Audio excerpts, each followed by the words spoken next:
they're meant to rule the world.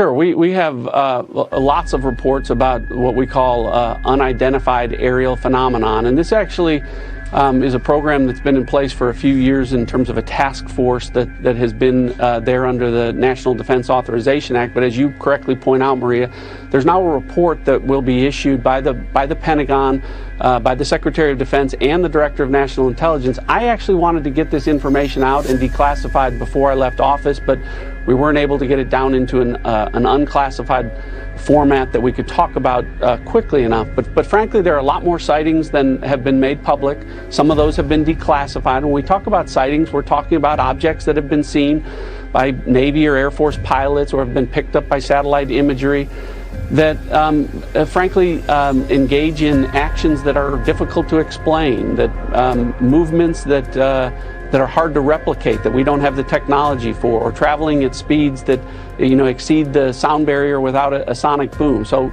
in short, things that we are observing that are difficult to explain. And so, there's actually quite a few of those, and I think that information is being gathered and will be put out in a way that the American people can see. We always, when we see these things, Maria, we always look for a plausible explanation. Weather can cause disturbances, visual disturbances. Sometimes we wonder whether or not our adversaries have technologies that are a little bit further down the road than we thought or that we realized.